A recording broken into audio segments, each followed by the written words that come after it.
This is Ken Kreitzer for CBSI Services Talking Business, our interview program where we talk to experts in the field of digital marketing and customer service, banking, insurance, and direct marketing. And today we have a chance to talk with a good friend of ours, and that is George Bardenheier Jr., who is with Atomic Revenue and also his own consulting firm, Bardenheier Growth Strategies. George, how are you today? Good to see you.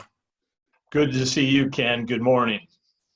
All right. Well, what was your year like before about March 12th or 14th when the NCAA tournament canceled, the NBA canceled, and the world was kind of turned upside down by the COVID virus? How was your going before that? You know, the last 2 years, last year especially, very transformative for me. After being away from my hometown for many years, I moved back to St. Louis about 2 years ago. Previous to that, I had been down in North Carolina, where I served as president of a company called Web Decisions. And once we sold that company to Deloitte, I decided to come back to St. Louis, knowing that there are very few direct marketing or marketing technology companies headquartered here. So it was going to be a tough reentry career-wise, but it got to the point where I was able to meet a lot of great people here that are involved with marketing technology, using it. And one of those companies is called Atomic Revenue, and I have joined them. And so I've been really busy as a part of their management and ownership team helping grow that business. Very good. Well, you have a terrific background in what we kind of grew up about the same time in what we call direct marketing at the time, direct mail, some big companies that you were with that I remember you with, Market Development Corp, Metromail, which was part of RR Donnelly, May&Speh, a great computer processing company in Chicago. And then, of course, Acxiom. Tell us a little bit about how your career got started in the field and some of the stops and experiences you had early on. Well, I had the good fortune right out of college to come across a company here in St. Louis called Market Development Corporation, which was one of the original list compiling companies. They compiled life event databases. They were the premier supplier of new parent data, high school student data, college student data, senior citizen data that you have familiarity with also. And it was a really fascinating company. We subscribed to every newspaper in the United States. That's how we got all the birth records. Those newspapers were sent to home workers where they would use an IBM electronic typewriter and enter that information. And we would rent that data to companies like Procter & Gamble and Gerber and Kimberly-Clark, and it was a great business. I ended up getting in the business that way and went to their Chicago sales office. And then from that point, it was when the industry, the direct marketing industry was booming. Is really blossoming. Many companies that had never practiced direct marketing were adopting it because of its measurability and efficiency. And so I rode that wave, for the next many, many years. Absolutely. Yeah, it's an exciting time. I always remember going to the Direct Marketing Association convention at the Hyatt Hotel in Chicago. When I was just getting started, I was only a few months with a company by a good friend, Herb Dunhill, and going down the escalator at the Hyatt Hotel and seeing the huge exhibit hall floor just filled with companies. And in that era, you had letter shops and printers there, and then data companies and all sorts of marketing companies and advertisers. And I sort of got an appreciation for how big the field was in the 80s and going into the 90s. Tell us a little bit about, I always ask people who have some, significant tenure in the industry, is what were the key technologies that you saw emerge during your career so far?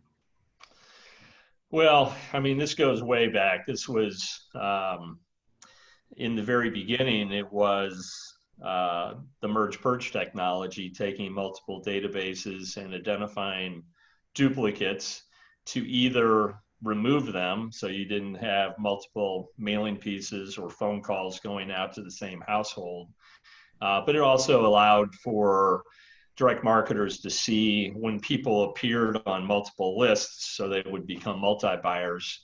And, you know, in the beginning of direct marketing, there were very many niche providers. There were list companies, there were the printing companies, there were more and more creative direct marketing agencies that were very direct response oriented, excellent copywriters. And over really the 80s and 90s, many of those companies came together through acquisition, and the industry was in a deliberate consolidation phase. List companies were purchased by bigger companies.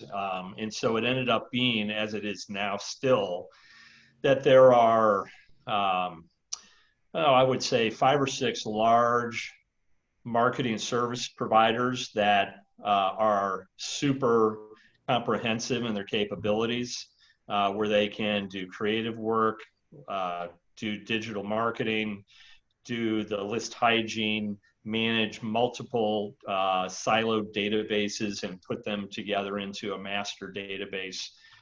So, you know, the biggest evolution, I was the DMA, you mentioned this, they had special councils, as you might remember, a bunch of different little councils where you could serve on special interest groups within the DMA. And there was one that just started, and I was very interested in it, called the New Media Council. And it was at the point when AOL and Prodigy and CompuServe were internet service providers. And more companies were starting to see how they could go ahead and do messaging, targeted messaging through the internet. This was pre-Google. And it was interesting. So you had the DMA, which was populated mostly by companies that had done a lot of communication through direct mail, print on paper, not any digital work.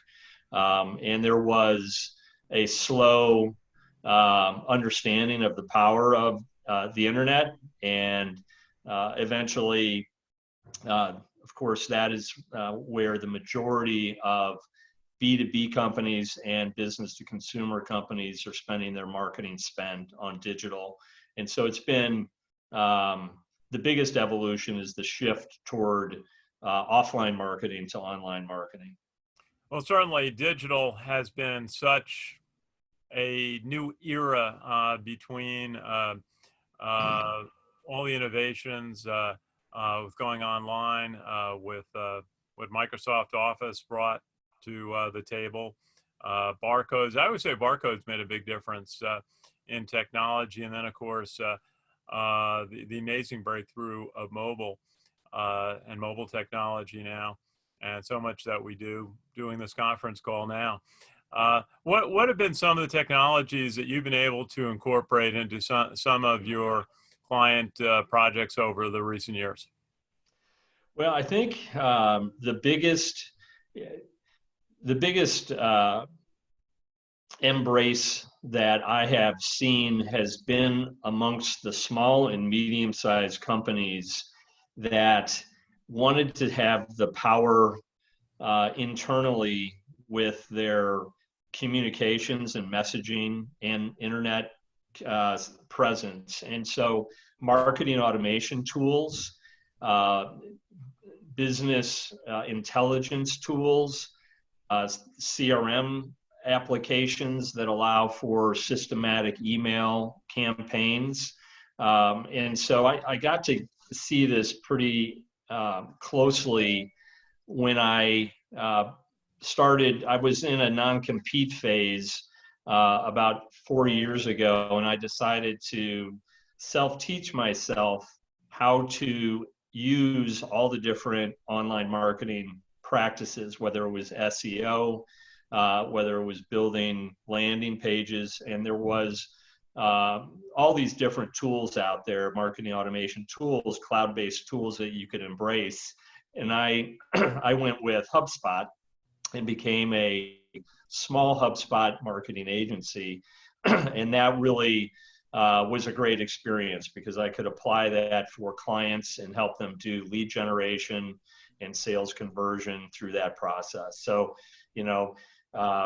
that's one of the big challenges clients have right now and have had it for quite a while, is how to select the right tools, because there's a ecosystem called the Lumascape. You may have heard of it, where they go and they take a look at all the different cloud-based tools out there, and it just continues to explode. There's over 7,000 digital tools that are on their ecosystem now, their landscape.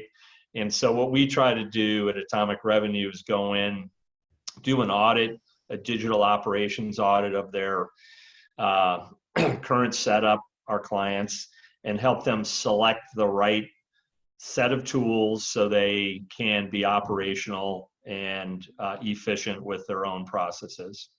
Well, that sounds like a very important application to help companies better utilize online tools and promote themselves through different media. Tell us a little bit about what are some of the key applications, some of the services that you typically bring to a client in your role at Atomic Revenue. We are a consultancy that is focused on optimizing all of the contributing factors for a client's revenue production process. So we're not a marketing agency, a digital marketing agency. We really take a look at all aspects, and it really falls into kind of three broad pillars that we focus on. One is the marketing function and how we help them generate leads and awareness to their business. And then there is the sales function. And we go in and we help the sales team with either training on how to do social selling. Now we're doing much more around remote selling, just because in the business-to-business area, the possibility in the near term to be going out and visiting target prospects or even your current clients is really reduced or eliminated. So we're helping them come up with virtual selling systems that use technologies as well as processes. And then the third element that contributes to revenue production is customer support, customer service, and how we help train them on how to get their clients to be customer advocates so that referral marketing and word of mouth leads are generated. I liked your comment about virtual sales systems. Maybe you could just describe a little more about how that might work for a client. Well, what we have found in our target, our buyer persona for our consulting services are companies in North America, B2B companies that are, say, 10 million to 150 million in sales. We work with manufacturers, we work with banks, local banks, and also professional services and software companies. And so one of the things that is the case, if you look at a company that has been in business for quite a while, their revenue historically and probably still comes from the sales group going out and owning the relationship with the buyer. And in some of those companies, they do not have a CRM system. If they do have a CRM system, it's not operational. They don't have the right fields in place in the drop down so that management can take a look at segmenting the database of prospects. And so what we'll do is we will go in and do analytics on their email database and set up automated email contact plans that are not heavy around selling, but are more multidimensional on messages that are informative and educational. There are two things right now that are very critical for companies that are struggling, is to hold on to their current clients. They have to hold on to the current revenue stream and build as strong a relationship as possible, and know that there are other competitors that are going after your current clients. So what are you doing to loyalize and inform and educate those current clients? And so that can be done, of course, through email marketing and Zoom technology or video technology. We also we have programs around social selling for business-to-business companies, where LinkedIn programs, we help companies optimize their LinkedIn presence. We do tests to determine the right content that can be through sponsored messaging on LinkedIn. And then we train the sales group, the marketing group, and the customer service group on how to individually use LinkedIn to engage with their current clients as well as prospects. Those are some ideas that we are working with our clients on. Well, certainly using LinkedIn, we found to be very helpful, a great way to stay in touch with people and also present our interview series. It's done very well. We appreciate the audience opportunity on LinkedIn. Now, George, certainly we've done a lot of work with banks, and you mentioned you're working with local banks. What are some of your key recommendations for local banks during this period? Well, right now, the experience, especially for local and community banks, has been to provide the businesses that bank there with personal service and face-to-face service. And that dimension has been removed. And so these banks are not currently, well, they're getting better by necessity right now at doing distance interaction with their audiences. But one of the things that Atomic Revenue is very big on are measurements and establishing KPIs.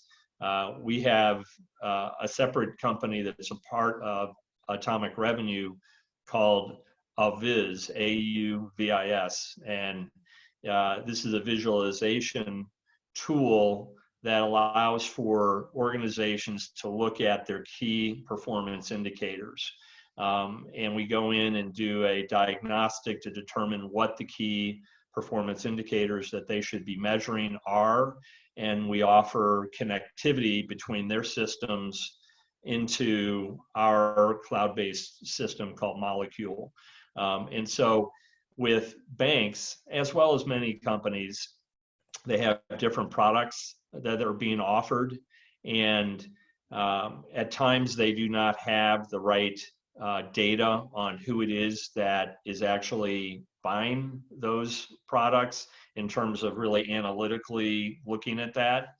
And so we do those segmentations to determine what the best way to communicate with those customers are, as well as new kind of lookalike companies that would be reflective of companies that are interested in that service. And certainly the community banks have had a lot of focus in being distribution points for the CARES Act benefits from the federal government in this crisis, especially the payroll protection plan. I think it's over 4,000 banks have been involved, and the smaller banks have actually been credited with handling a lot of smaller companies and also ones that don't have relationships with the big banks. So certainly a lot of importance for, and it's been admiration for the bankers able to get set up to process thousands of loans for literally millions of dollars and do it really in a matter of days. Yes. No, that's very true. And, you know, we at any of the organizations that we work with, we pre the situation, we would spend time doing diagnostics over a several month period to take a look at the business, all the different ways that the client would develop revenue. And we go through the buyer's journey, and we start at what they're doing around developing awareness of their capabilities. And then we see what their conversion or their lead generation looks like, how many leads are coming in. And then of the leads, how many people or how many companies are being able to be closed by the sales team. And we keep going through the buyer's journey all the way to when that client is satisfied. And then the last phase is when they're actually a customer advocate for you and out representing you to their network. And we do a revenue gap. We do a gap analysis to see what they're doing and then compare that to what they should be doing. Some companies are really heavy in the sales function, but aren't doing much around digital lead generation. And so we'll come up with tactical programs to help fill those voids. But now, companies do not have the luxury of time.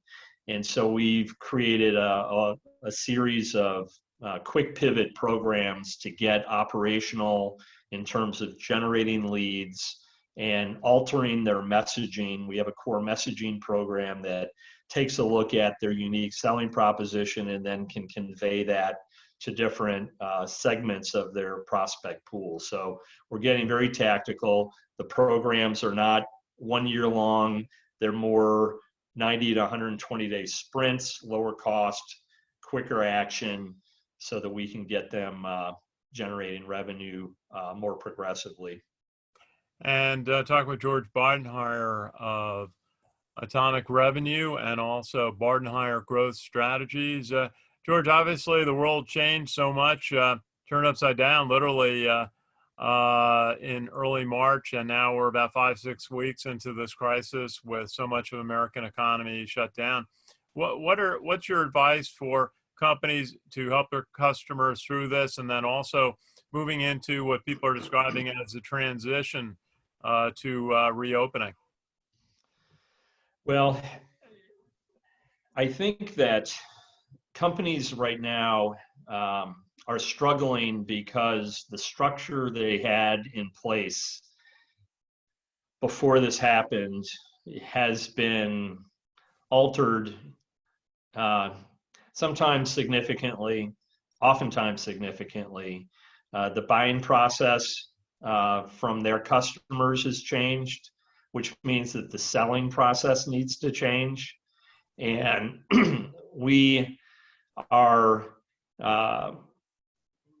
really encouraging our clients to take advantage of this time of change and retrofit, optimize certain things that they didn't have time to do before. As I said before, many companies had a CRM system that was partially used, not optimized. There are certain things that can be done in terms of creating new messaging. You know, we've all seen all the emails that have come out from company leaders talking about how they're handling the crisis and how their employees are certainly top of mind and so forth. And that messaging, thankfully, has stopped. I think it's now time to just accept the reality that business is changing and that new processes need to be put in place. And depending on the client, it really is somewhat custom as to what their needs are. Some of our clients are untouched. I shouldn't say untouched, but their business model is as strong as it was before. Right now, they have their clients that are a little paralyzed right now. And so what we're doing is working on messaging campaigns to help educate and inform their clients on how best to move forward. Heavy selling right now is delicate. It's going to take longer for companies to release money for new programs, but we feel like there's a great opportunity to establish credibility, be a thought leader, share best practices, and be patient with your clients as they emerge out of this. Yeah, as one of our friends, Steve Forcom at Avaya, said, it's time to pitch in, not pitch product during this period. George Bardenheier, it's so good to see you and do a chat and hear about what you are doing. Sounds like you are with a very effective company with atomic revenue and your own consulting practice. Do you have a final thought for us today? Final thought, yeah, sure. All I would say is I am very optimistic that the world will be evolving in a better way. There will be challenges. There will be total tragedy in terms of people losing their life before they should have. And that is so unfortunate. I feel awful about that. But I also feel that there has been a better place for people to communicate and become closer with people that are special to them. And I think we all have appreciated things more now than we did in the past, and that's a blessing. So I'm hopeful and optimistic that we continue to stay as a great country. Absolutely. It's great opportunities to chat with you. You and I go back more years than we really want to recall in the direct marketing business. And so a lot of growth and a lot of change. So it's really good to have a chance to visit with you today. George Bardenheier, who is with Atomic Revenue, their Chief Revenue Officer, and also Bardenheier Growth Strategies, all based out of St. Louis, Missouri. George, great to see you today. Thank you. Thank you very much, Ken. Take care. Our pleasure. This is Ken Kreitzer for CBSI Services and our CBSI Talking Business interview series. Always great to represent our team at CBSI. 40 years providing insurance-based programs, policies, and also benefit programs to the payments industry, credit card issuers around the country. And really, hats off to our customer service team. Took care of our clients and our customers when there was so much disruption in March in the travel industry. So always proud to give them a shout out. We always want to give a shout out to all the healthcare workers in and around our area in Westchester County, New York. Just hero work being done at area hospitals by doctors and nurses. So our hats off to them and all the military who have been backing them up, police and fire. George, thank you again, and we'll talk again. So for CBSI Services Talking Business, this is Ken Kreitzer. Have a great day and stay safe, everybody.